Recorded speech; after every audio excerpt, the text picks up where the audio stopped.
Olá a todos, sejam bem-vindos à segunda parte do episódio desta semana do Dois Leões à Conversa. Olá, Eduardo. Olá André, olá a todos. Ora, depois de termos reagido à entrevista do Varandas e à palestra do André Bernardo, chega a vez de Salgado Zenha. É verdade. Hoje vamos ter um tópico interessantíssimo que é finanças. E atenção, ao menos hoje os três convidados fazem sentido. Exato. Gosto só de sublinhar que, apesar de serem os três responsáveis pelas finanças dos três grandes, o único que não tem o título formal de CFO é o nosso. Há outra coisa que eu quero destacar, que é José Pedro, o CFO do Futebol Clube do Porto, provavelmente hoje vai-nos ensinar como dar prejuízo durante 10 anos, estar intervencionado pela FIFA e gastar um pastel de dinheiro em reforços. É interessante. E que o Nuno Catarino provavelmente vai-nos ensinar como fazer crescer as receitas e a eficiência de custos para 500 milhões de euros em 5 anos. Foi o que ele se propôs quando entrou no Benfica. Certo. Do 0 ao 500 em 5 anos. Parece aqueles vídeos do YouTube pessoal que joga MMORPG. É? Sim. Como começar um boneco com uma conta nova e ter 1 milhão em 2 dias. Exato, é 3 dias. Power Gaming. Este senhor aqui é o Power Gamer do Benfica. Exato. Mas vamos começar para não perder muito tempo. Bora. Bom dia. Bom dia. Sejam bem-vindos. Obrigado. Fantástico poder reuni-los aqui neste palco para uma conversa que é tão importante, tão relevante para aquilo que é a atualidade do futebol português.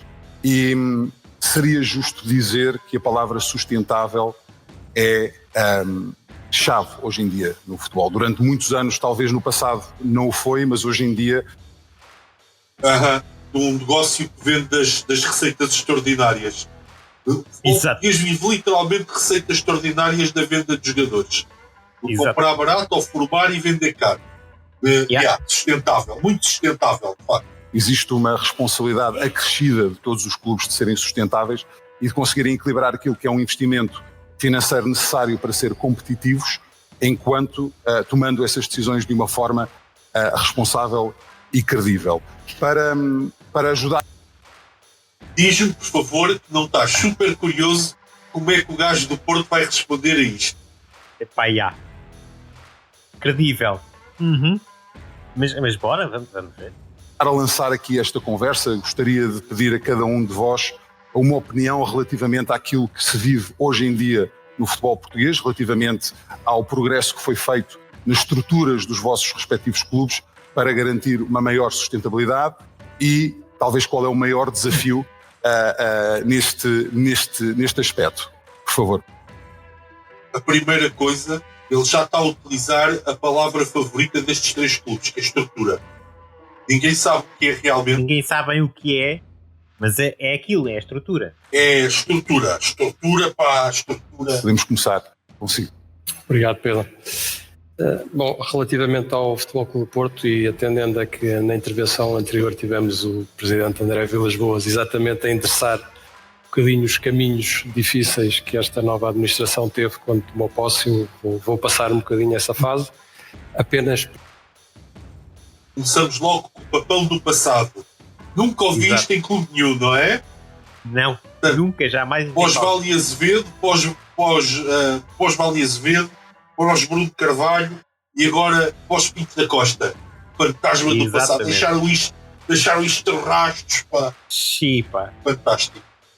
Para deixar aqui expresso bem a nossa convicção de que é indispensável a sustentabilidade financeira e o sucesso desportivo andam verdadeiramente de mão dada e uma coisa diria que é difícil sem a outra. Portanto, é impossível ter um clube que invista apenas numa aposta de sucesso desportivo imediato sem ter a certeza que minimamente tem a conta de exploração equilibrada, que as... Ou seja, basicamente o que ele está a dizer é Esta época fizemos um all-in, porque é preciso ir à Liga dos Campeões. Interpretei Basicamente. bem ou interpretei mal? Não, está certo que é. O que ele acabou de dizer foi: nós para fazer dinheiro temos que ganhar. Ou seja, all-in para ir à Liga dos Campeões. Receitas cobrem os custos, e se isso, enfim, é uma necessidade óbvia. Se isso não acontecer, no fundo estamos a deixar aqui um problema, seja através de mais dívida, seja através de um conjunto de outras restrições para situações futuras. Portanto, é uma situação crítica. Relativamente ao futebol português, os clubes que participam na UEFA têm já regras de sustentabilidade financeira ditadas pela própria UEFA, que são bastante apertadas e rígidas. Penso que faria sentido que todos os clubes das ligas profissionais seguissem um pouco o mesmo tipo de modelo que a UEFA impõe. No fundo, são regras muito básicas e que têm a ver com ter... Mal. São rígidas ou são espera. básicas? É isso que eu ia perguntar, mas são rígidas ou são básicas? Então, ou são mal. rigidamente básicas? Mas atenção, concordo com ele, porque chega a termos boavistas e não sei o quê nas ligas, Yeah. não é? Pensados e não sei o quê. Setúbal da vida e aves da vida, depois fecham portas, trocam de clube. Aí eu acho que ele tem toda a razão.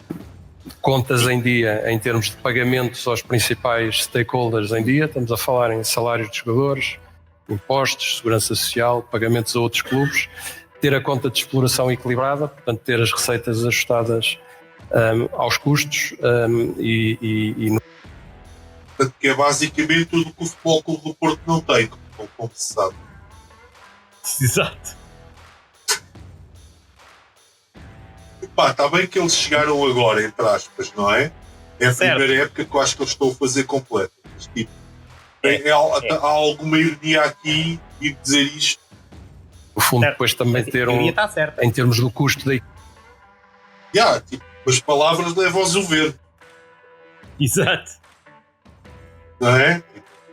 equipa não Exato. representar mais do que uma percentagem das receitas totais. Isto são um bocadinho um resumo das regras que nós temos que cumprir enquanto clube que participa nas competições da UEFA. E este tipo de preocupações, penso, e de controle financeiro à volta Até porque se não cumpris estas regras, tornas-te um clube que não participa das competições da UEFA. A não ser que sejas do Exato. Manchester City e o Paris Saint-Germain. Mas isso também não vamos isso estar também, aqui a claro. complicar a coisa. Não, Lá toda a estou eu gente que a sabe- mania. Toda a gente sabe que o dinheiro que vem dos Qatares da vida não conta para o top. Sim, e das Arábia. Exatamente. destas três regras, penso que fazia sentido que fosse transversal às ligas profissionais portuguesas. Já iremos falar também sobre a Financial Sustainability Regulations da UEFA e também o peso que o Financial Fair Play teve nesta transição para um novo modelo mais sustentável. Nuno, na sua perspectiva, como é que olha para o panorama neste momento do futebol nacional? Eu acho que o panorama do futebol nacional primeiro, temos uma liga, para todos os efeitos, somos a sexta, a sétima liga da Europa, que é uma coisa bastante anormal, considerando a economia que temos como país. Ou seja, de facto temos um futebol que se desenvolveu bastante nos últimos 25 anos, desenvolveu-se de uma forma heterogénea. Acho que os grandes clubes evoluíram mais e cresceram mais em infraestruturas e em plantel, mas de facto conseguimos ter aqui uma situação que somos muito competitivos numa coisa importante, que é o futebol. Isto levanta aqui uma questão muito importante, na minha opinião, que é o nosso futebol que está a viver acima das suas possibilidades ou é o nosso país que está a viver abaixo? Ora, isto é uma pergunta muito filosófica. Mas eu acredito, faz algum sentido, não é? Mas a resposta eu acredito que seja a segunda. Não é? Há aqui uma questão, não é? Não vamos esquecer que fomos o único país na história que saiu de uma intervenção do FMI antes do tempo. Um país pobre, com muitos sacrifícios da população e dos contribuintes, verdade, mas dá que pensar sobre como é gasto o dinheiro dos nossos impostos. Ou numa indústria que é importante e somos muito mais competitivos com aquilo que o país à partida poderia dar. Isto traz bastantes desafios também no tema da sustentabilidade financeira, porque naturalmente é um mercado que depende de exportações, e temos dois tipos de exportações, é aquilo que conseguimos fazer nas provas europeias, que depois nos é entregue como prémios das ligas europeias, é também a venda de jogadores, que depois aqui funciona. Não sei se está a ressoar na tua cabeça em relação ao número de pontos que o Benfica tem na Liga dos Campeões este ano. Sim. Mas pronto, isto foi gravado umas semanas antes, vá. Eles ainda tinham esperança de fazer pontos, é isso? É isso. Também funciona. Ou seja, temos um mercado brutalmente exportador. Temos aqui uma indústria exportadora que é o futebol português, e é o que aquilo permite sustentar o nível de despesa, de investimento que existe hoje em dia no futebol. E estamos aqui num patamar que é uma situação com algum risco, digamos assim, porque temos a economia que temos não sustenta esta indústria exportadora, vivemos as exportações.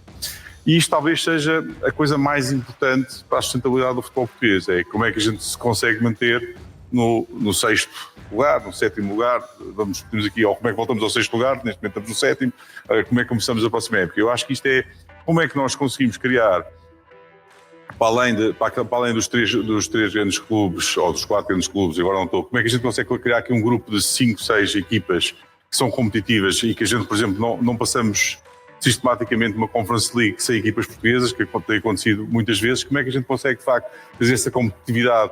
Foi por aí que a Bélgica e a Holanda conseguiram avançar, não tendo à partida clubes grandes tão fortes como Portugal tem, mas conseguiu ter aqui uma estrutura de clubes médios. E como é que a gente consegue organizar toda a competição, toda a forma como o futebol funciona, para conseguir continuar a manter isto que acaba por ser uma indústria florescente, porque acho que aquilo que nós não queremos é que acabemos numa situação como um campeonato grego ou um campeonato de Chipre, em que a nossa economia permite-nos estar ali no 15º lugar, 12º, 13º, 14º, 15º, e andam estes 3 clubes a discutir só à Liga UEFA ou à Liga Conferência, e a receita da Liga cai para metade. E subitamente temos metade a dividir por todos. E esta preocupação tem que ser sempre dupla, de como é que nós mantemos este bolo, mas continuamos a crescer este bolo para uma indústria que é exportadora, e depois como é que nos organizamos melhores, e as preocupações, dizia aqui o Zé Pedro, que são óbvias, como é que a gente consegue, de facto, manter aqui a sustentabilidade financeira e o financial sustainability do próprio futebol português, também é outro desafio. Mas temos sempre estas diferentes nuances que temos que fazer funcionar para manter uma coisa que acho que todos gostamos, que nos orgulhamos, e quer dizer, muitas vezes vemos toda a gente a comentar mal do futebol português, mas no final é espantoso. Temos 2 equipas no Mundial, clubes, quer dizer, 2 equipas. Nem França teve 2 equipas no Mundial de Clubes, quer dizer, Portugal teve, por mérito do trabalho que foi feito. Ou seja, de facto temos que continuar para mantermos no mundo, projetar o país, projetar o futebol português, projetar os jogadores portugueses. Temos que manter-nos aqui com este modelo. Não há outro país igual. Aliás, tentamos procurar outro país igual. A gente às vezes compara-se internacionalmente, não há, dizia o Presidente há bocado, não há um país em que 90%, ele disse 80%, eu digo 90%, em que 90% dos adeptos se identificam imediatamente com uma de 3 equipas. Isto não existe. Como é que a gente consegue fazer crescer? Como é que a gente consegue desenvolver esta segunda, os clubes médios mais ainda? Pois, quer dizer, estavas a falar de projetar os clubes médios, mas agora ele fala de um problema muito grande, que é 90% das pessoas identificam-se com 3 clubes. Os outros 10% a dividir por tantos clubes é capaz de ser um problema, digo eu. Certo. Não é? Isso parte também, lá está. Clubes pequenos depois também não têm dinheiro para investir, as pessoas também não querem saber, só as pessoas mesmo das triolas é que é tal. E mesmo essas pessoas normalmente têm um clube pequeno e os grandes. Exatamente. E os clubes grandes têm tendência a secar tudo à volta. Olhas para a formação dos grandes eles checam tudo, vão buscar os gajos todos que têm o mínimo de qualidade. Exato. Ainda muito jovens, diga-se de passagem, não é? Para por de isso facto é que conseguirmos é que projetar mais o futebol português ainda. Francisco, ontem tivemos aqui o presidente do Sporting Clube Portugal, Frederico Varandas, e foi tema de conversa, obviamente, sustentabilidade, todo o trabalho que tem sido feito durante o seu mandato para fazer com que o clube possa ser o mais sustentável possível. Na sua opinião, e aqui acrescentando aos seus colegas, na sua opinião, quais são estes principais desafios do futebol português neste momento e que oportunidades também vê? Antes de mais, obrigado pelo convite, cumprimentar a todos aqui. Dizer também que nós os três entendemos muito bem. Eu estou a agarrar aqui nas palavras do Presidente de Vilas Boas, e é bom nós os três estarmos aqui alinhados, porque acho que temos aqui uma visão muito parecida. Em primeiro lugar, eu acho que um dos maiores desafios do futebol português para mim e do Sporting quando nós chegámos foi claramente perceber que são um setor completamente diferente de outros, e aqui falo também do Zé Pedro e do Nuno, que vêm de outro setor, e julgo que sabem o que estou a dizer. E um dos problemas do futebol português é a liquidez, começa por aí. Ou seja, muita gente julga que vai entrar num clube de futebol e que vai fazer uma gestão desportiva como idealiza, mas depois prende-se com muitos problemas e muitas dificuldades, a começar pela liquidez. E isto devia ser um tema dos três grandes, que eu acho que cada vez mais deixa de ser e vai continuar a deixar de ser, mas é sobretudo um problema dos clubes menos grandes. E é um problema que existe, na minha opinião, porque ao longo destes últimos anos e até à recente maior profissionalização do futebol português, havia sempre uma gestão muito do presente. Pouca estabilidade das estruturas e apenas uma tentativa de resolver os problemas de curto prazo sem pensar verdadeiramente no longo prazo.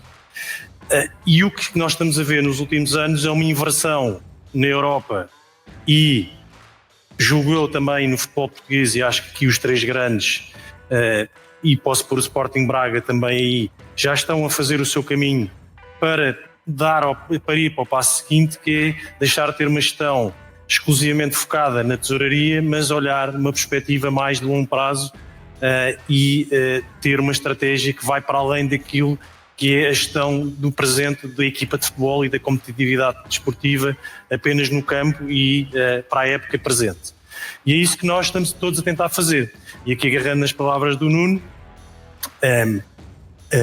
e do Zé Pedro, nós já sabemos que gerimos bem o futebol. Ou seja, o futebol português, e acho que é reconhecido até, por exemplo, se virem a balança comercial, se quisermos, da transferência de jogadores, já toda a gente sabe que Portugal vende muito bem, que gera muito bem futebol, que desenvolve bem jogadores, que contrata bem jogadores e que os sabe vender. E, como o Nuno estava a dizer, não é por acaso que nós somos a 20ª ou 21ª economia europeia e estamos, nos últimos 10 anos, a lutar sempre pelo 6º lugar. Portanto, eu acho que é óbvio que há uma coisa que nós fazemos bem. Aquilo que nós não podemos perder o comboio é que o futebol está, e com a ajuda, muito o contributo do investimento privado, estamos a ver, e dos americanos, sobretudo, tem mais know-how, está a ir para o próximo passo, que é, isto não é só uma indústria de futebol, é também uma indústria de entretenimento. E se nós em Portugal já gerimos bem o lado do desporto, agora temos que gerir bem o lado do entretenimento. E é aí que eu acho que, e ontem o Presidente Frederico Varandas ressalvou isso, e isso está no plano estratégico que apresentámos no ano passado. Nós temos rapidamente de investir nessa área de negócio, nessa área de entretenimento, para podermos não só estar mais próximos dos nossos concorrentes europeus, mas, por outro lado, permitir também, do nosso ponto de vista e nossa gestão financeira, estar cada vez menos dependente da venda de jogadores de futebol. Claro. Eu só para finalizar, e serei breve, é óbvio, isto se calhar é muito óbvio, já está a acontecer, mas eu quero ressalvar isto. E eu julgo que até foi o presidente do Benfica, foi o Nuno que disse isto a certa altura. Eu vi-te numa entrevista, disseste, e nós sentimos exatamente a mesma coisa.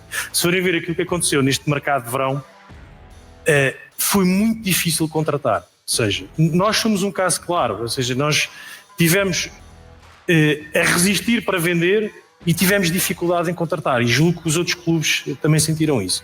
Isso porquê que é? Isso não é um sinal, isso é um sinal de que o mercado europeu, os clubes lá fora, já estão a entrar nesse patamar em que não precisam de vender também.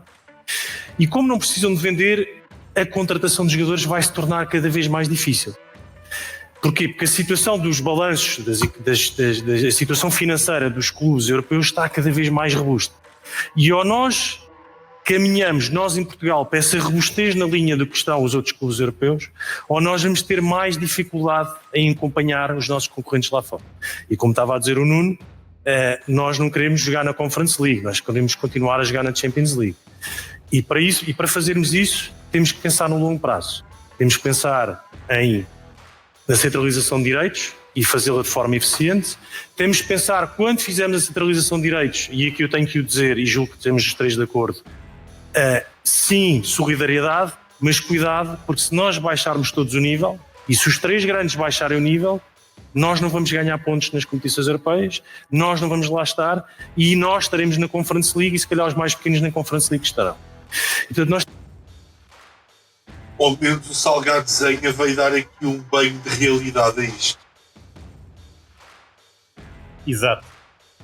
Pá, tirando a parte do Braga. Mas sim. Bom, realmente, tipo, ele está aqui a incluir o Braga para quê? A organização, se não convidou o Braga, é por uma razão óbvia, não é? Certo. É porque o Braga já é uma SAD vendida também. Já nem é. É mais um clube com dinheiro árabe. Exatamente. Agora, ele tem, temos que ter muito cuidado. Ele tem razão no resto. Para... É a parte do entretenimento. Os clubes têm que ir. É o caminho óbvio. Sim, óbvio. E há outra coisa, ele ao dizer isto de atenção, que os grandes também não podem baixar as calcinhas, porque enquanto nós ganhamos pontos para ir para a Champions, estamos a abrir vagas. Agora, temos que começar a alimentar qualquer coisa para que os outros clubes também consigam subir um bocadinho. Exato. É porque senão nunca vais conseguir os direitos da Liga. Ele está realmente a dizer, atenção, que isto não pode ser à maluca, de agora vamos dividir isto todo igual para todos. Agora, temos que fazer aqui uma divisão em que permita que ali algumas equipas mais, entre aspas, pequenas comecem a conseguir melhorar. Neste bolo, Exato. fazer uma distribuição que é eficiente. E associado a este bolo, e só para concluir, o controle financeiro. Porque o controle financeiro é absolutamente crítico para dar credibilidade para lá para fora. E como eu comecei o início do meu discurso, a tesouraria, a parte de tesouraria é fundamental. Mas para nós melhorarmos essa situação de tesouraria e a situação financeira, nós precisamos de credibilidade. Credibilidade com os nossos parceiros financeiros. E para termos credibilidade com os parceiros financeiros, precisamos de um controle financeiro robusto. Hoje em dia, e acho que posso falar pelos três, a forma mais eficiente de gerarmos liquidez, mais eficiente digo, mais barata se quisermos, é através de factoring de transferências de jogadores. E até do nosso próprio risco. Porquê? Agora pronto. Tinha aqui para a cena favorita dele, que é o factoring, não é? E é o crédito. Ele já veio de uma empresa de créditos para o Sport. Mas basicamente ele está a falar de que quer antecipar a receita de dinheiro que o país a receber. É absurdo. Porque tem uma garantia implícita que é o controle financeiro da UEFA. Só isso. E isso é um cheque de credibilidade. E é isso que nós temos que também fazer em Portugal. É o que está a acontecer na UEFA e que nós, clubes que participam na UEFA, já o temos de fazer, nós temos que o passar aqui para dentro. E temos que garantir que estes clubes também o fazem. Porque isso vai ser melhor para eles. Outra vez, não numa lógica do presente, mas numa lógica do futuro. Mas a nível do regulamento, como é que isso poderia acontecer? Para exigir... Esse tipo, eu vou dar só um exemplo e o Zé Pedro pegou nisso. Nós temos várias, não sei se a pergunta era para mim, sim. já agora. Nós temos, há, eu diria, 3, 4 regras que pusemos o Net Equity Rule dos Financial Sustainability Rules da UEFA. Só agarrando num, que é os pagamentos, chama-se Overdue Payables, mas é... Pá, não sei se reparaste, agora neste frame já não, mas no frame anterior, o CFO do Benfica estava a olhar como quem diz o que é que ele está a falar. Isto não dá boas vibes de um deles. Não dá boas vibes de um deles. Um deles está fora de pé. Não falhar pagamentos de impostos, de salários e a clubes, só essa regra em Portugal, ela só é válida se for a clubes nacionais. Lá fora é qualquer clube. Isto é só uma medida de como isto está distorcido. Ou seja, o que é que eu tenho? E tive situações, não vou dizer os clubes, de colegas nossos, CFOs de clubes internacionais, tinham vendido jogadores a clubes nacionais, alguns deles, situações que clubes até já não estão entre nós, e que não conseguiam. Clubes que já não estão entre nós ali. Faleceram, coitadinhos. É muito. Exato.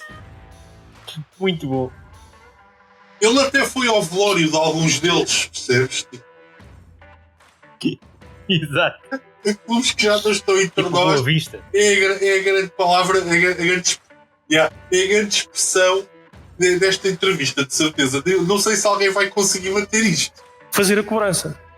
E perguntavam-nos isto mesmo. Então, mas vocês não têm um controle financeiro que impede este clube, que obriga este clube a cumprir comigo? Não. Eles só tinham a preocupação de cumprir connosco, clubes nacionais, mas lá para fora não interessa. O que acontece? Isto depois mata a reputação dos clubes portugueses.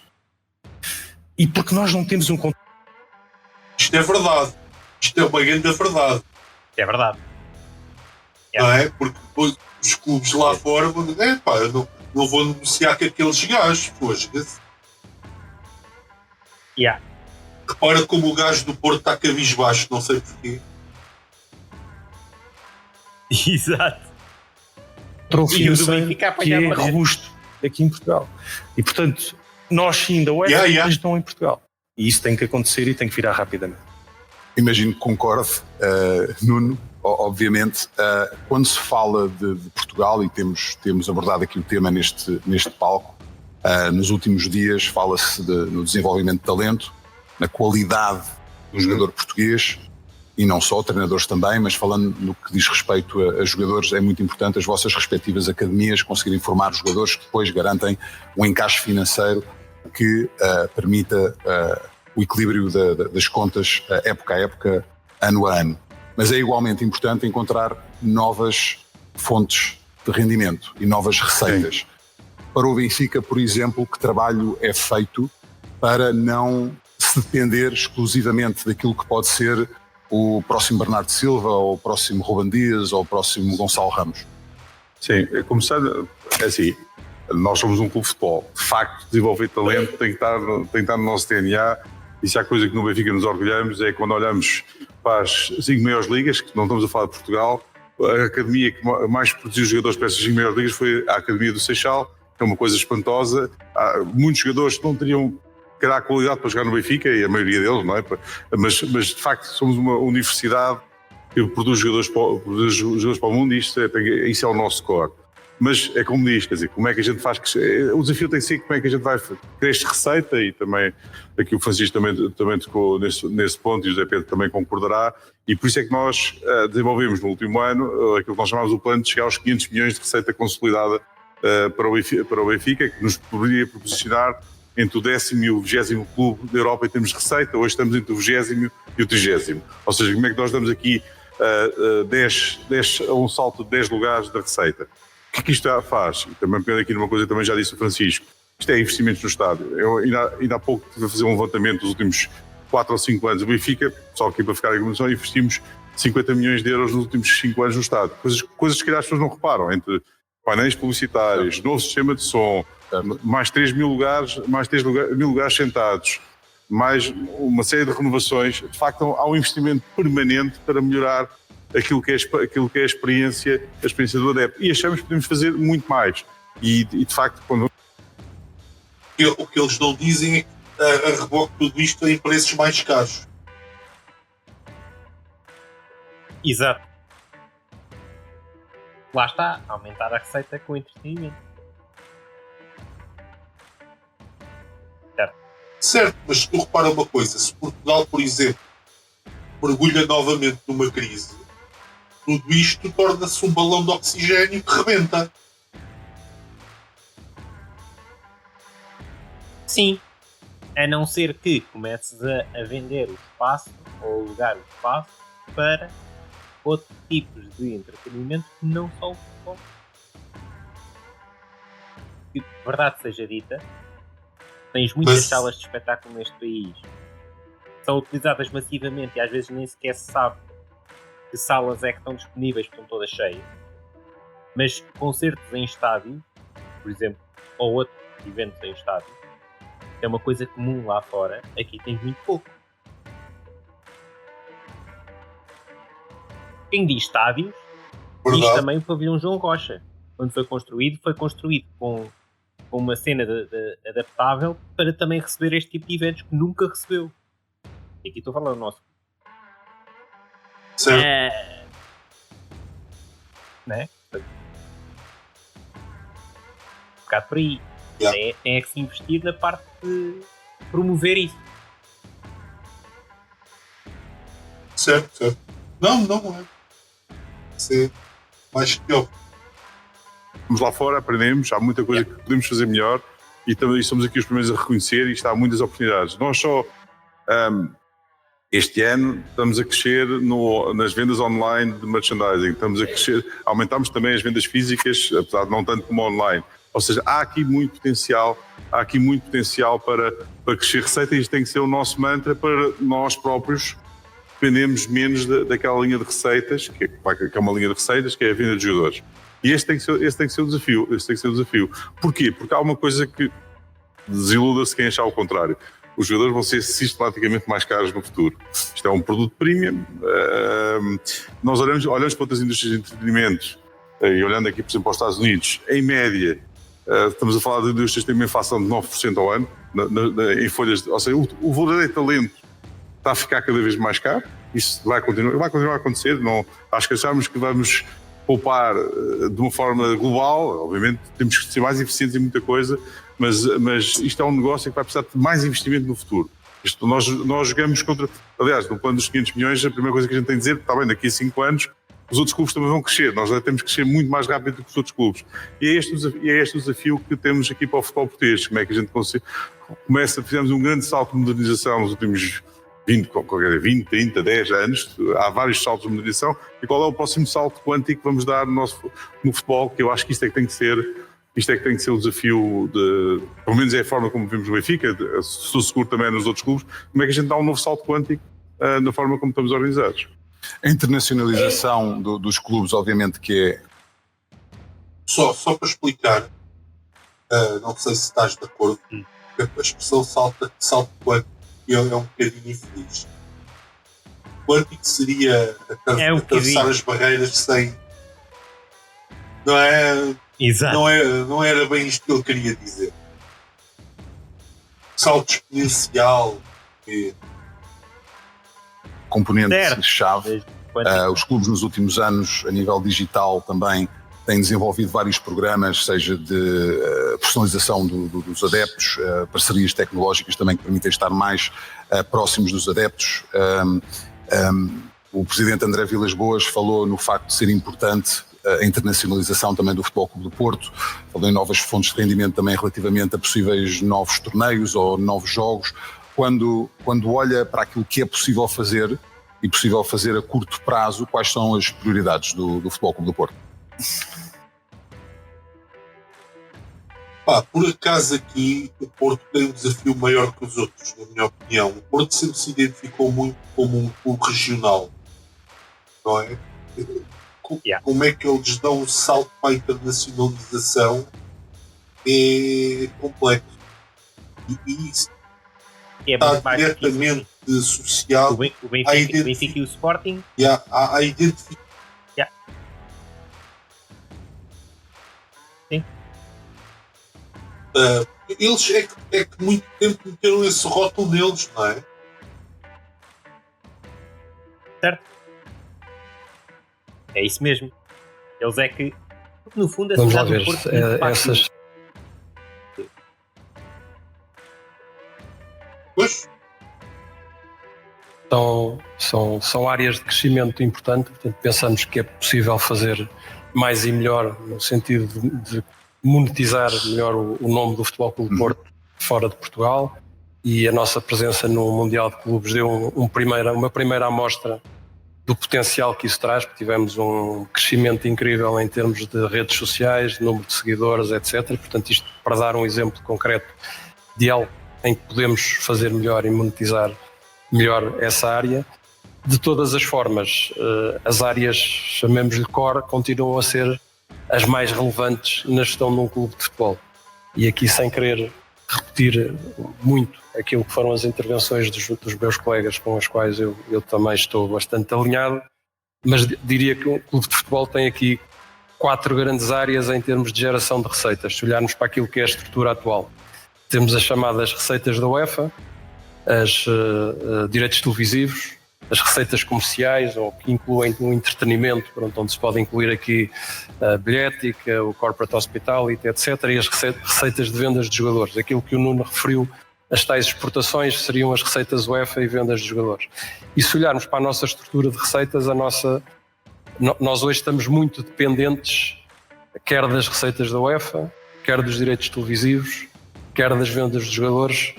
E nestas 3 áreas temos sobretudo nas 2 primeiras, portanto, quer nas receitas UEFA, quer nos direitos televisivos, diria que temos algumas ameaças.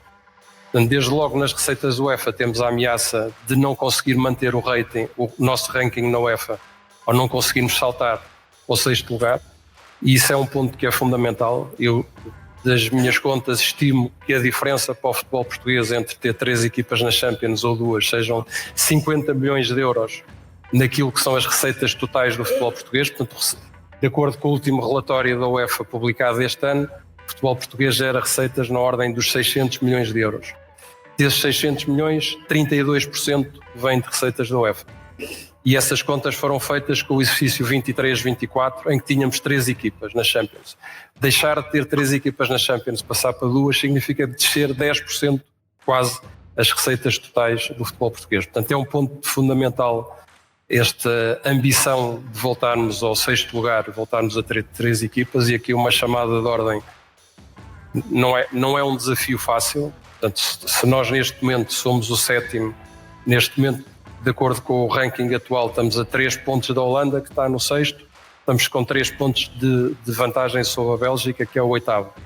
Mas na próxima época, quando sair a época 21-22, vai se inverter. Portanto, nós vamos manter o 7º, a Bélgica vai passar à nossa frente com 3 pontos e a Holanda passa para o 8º. Portanto, se nós não pontuarmos mais do que a Bélgica, para o ano vamos manter o 7º lugar. Portanto, a Holanda vai descer, e este pode parecer um tema de menos importância, mas tem muita importância. E mais uma vez, o que faz com que o jogo amanhã do Ajax contra o Benfica seja realmente uma finalíssima. Certo.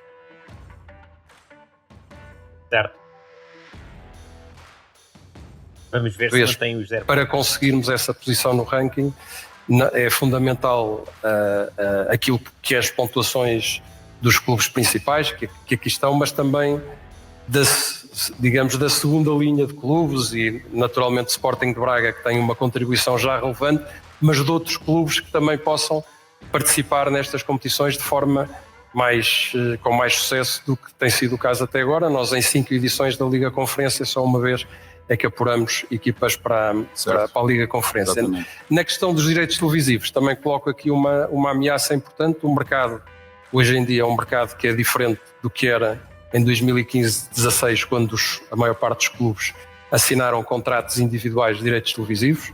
Portanto, olhamos para outras ligas e vemos que é uma linha de receita que que está em alguns países em decréscimo, caso da França, caso da Bélgica.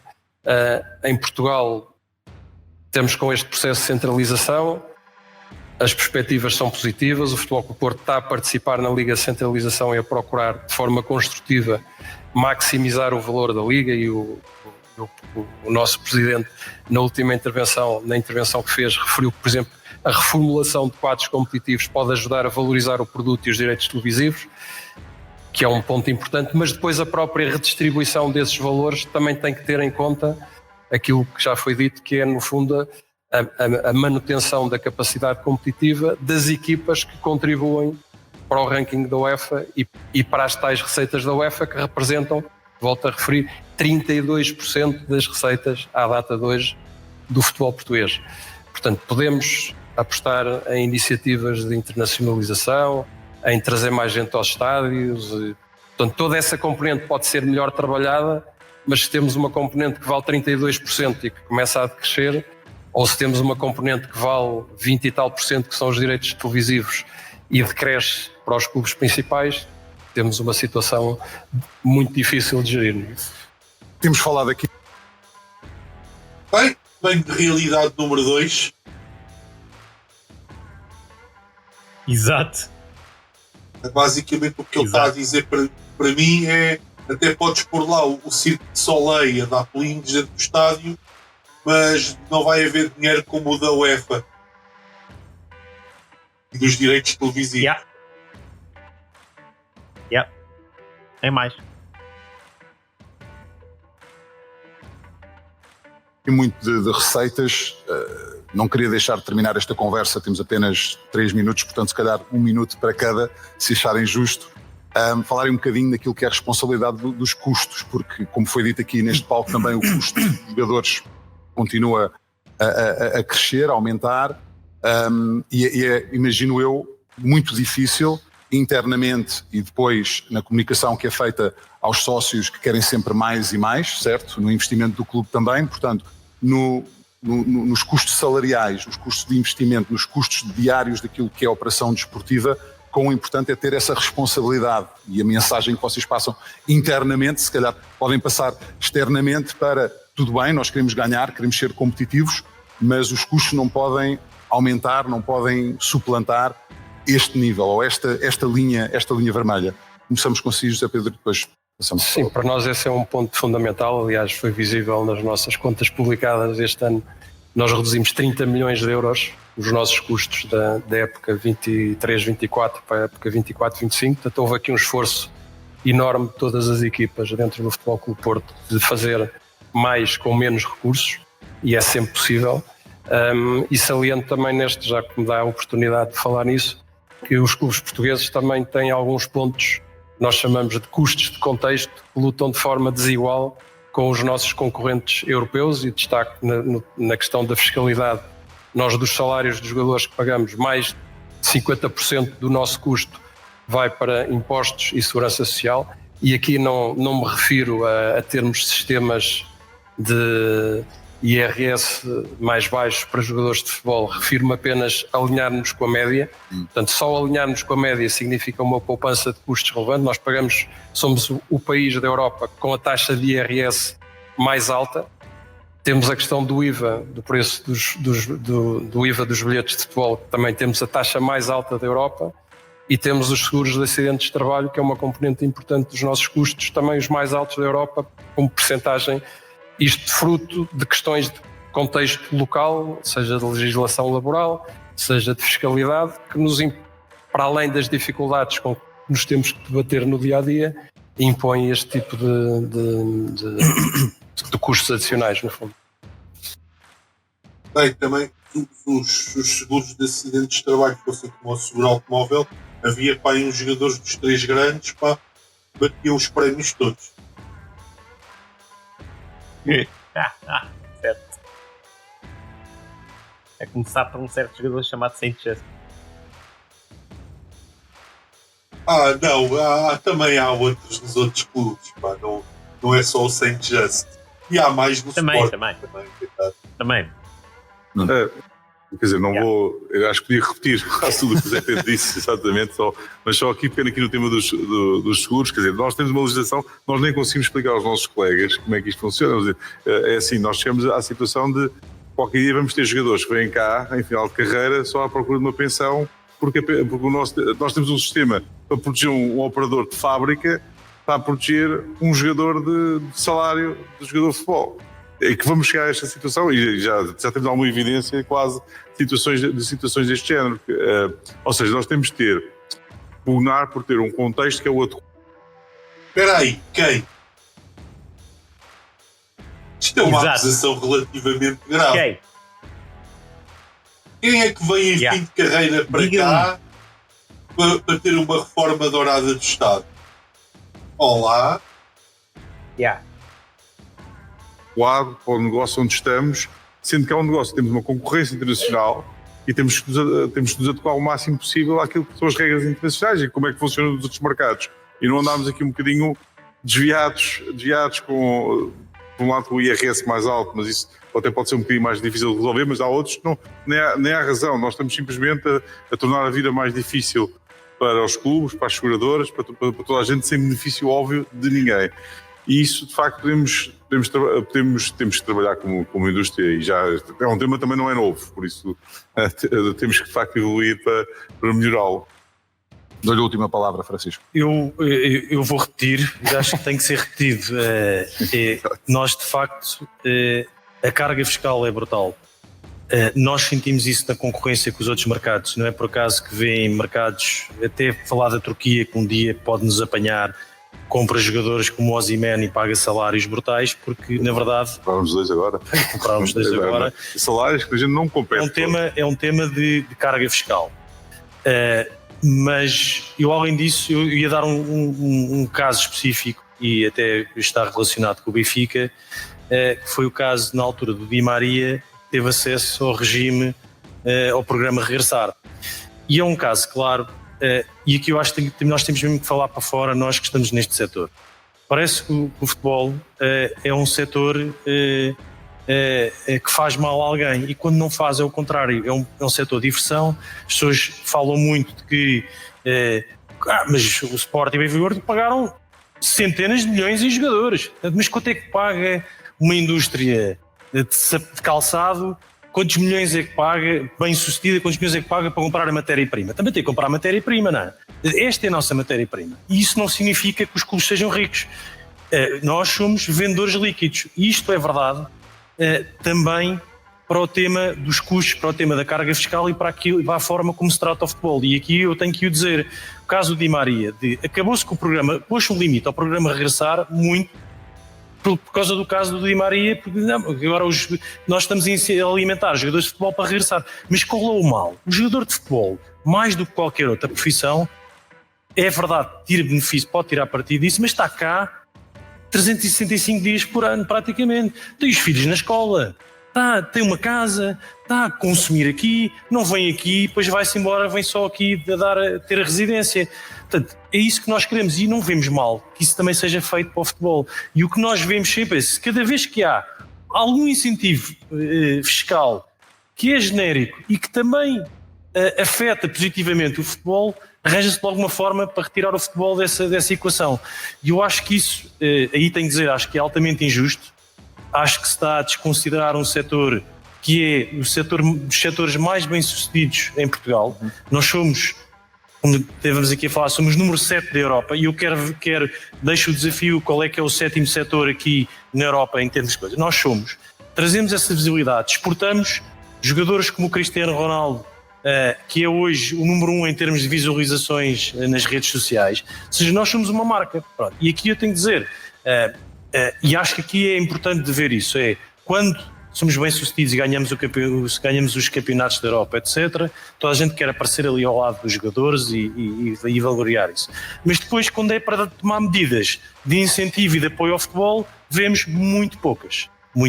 E isto é um caso claro. Francisco, Nuno, José Pedro, foi fantástico ter a oportunidade de desvendar um pouco aquilo que é o trabalho que têm de fazer muitas vezes que não é tão visível, não é? Como outros setores dos vossos respectivos clubes, mas que é crucial. Obrigado por estarem aqui no Portugal Football Summit. Hoje, para terminar esta sessão, vou pedir aqui à Secretária-Geral da Federação Portuguesa de Futebol, Helena Pires, que venha dar aqui uns galardões para marcar este momento e a vossa presença aqui também. Uma salva de palmas, por favor, para este painel. Lamento, mas eu não quero ver ninguém da Federação Portuguesa de Futebol,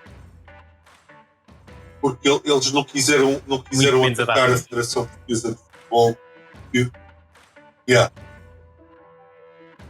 Mas eu diria que 60% das coisas que eles falaram ali têm que ser resolvidas pela Federação Portuguesa de Futebol em conjunto com a Liga, não é?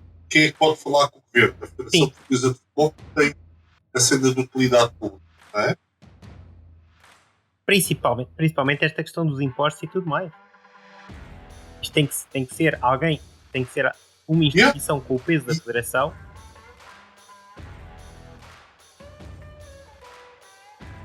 Não podem ser os clubes, cada um por si, a fazer essa pressão. Claro. E a cena do fair play financeiro das ligas profissionais tem que ser a Liga. Não pode ser mais ninguém. E ao fim e ao cabo, quem é a Liga são os clubes. Está aí o problema todo explicado. Não podemos vir fazer queixinhas, coisas que nós temos também alguma importância para resolver. Claro, obviamente. É isso mesmo. É isso mesmo. O resto é assim. Mas enfim. Eu para mim, tiro aqui desta entrevista é um bocadinho os gangues de realidade. Não é? Certo. Sim. Pelo menos não há de acordo com... Sim. Não há muito mais a dizer. A realidade é esta. Agora é preciso é que se mexa, se dê corda aos sapatinhos e se comece a trabalhar na solução. Porque não é queixar que vais lá.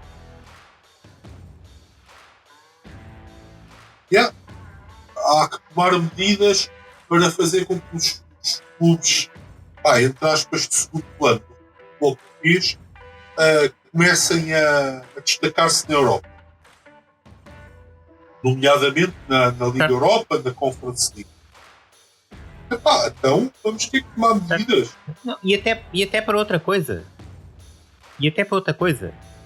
Deixe-se esta merda de momentos e trabalhe-se como, por exemplo, a Alemanha trabalhou e como outros países trabalharam para alimentar a seleção portuguesa.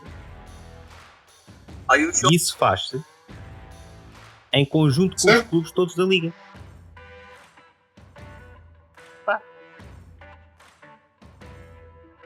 Não... Sim, não tem não que é separar com discurso bonito e meter-se mãos à obra. Não há nada a fazer. Exatamente. Não sei se queres acrescentar mais alguma coisa. Não. Acho que está tudo. Por isso, já sabem. Se gostaram, like, subscrevam, podem comentar à vontade. Eventualmente poderemos fazer mais 2 reais. Logo vemos. E até para a semana. Até para a semana.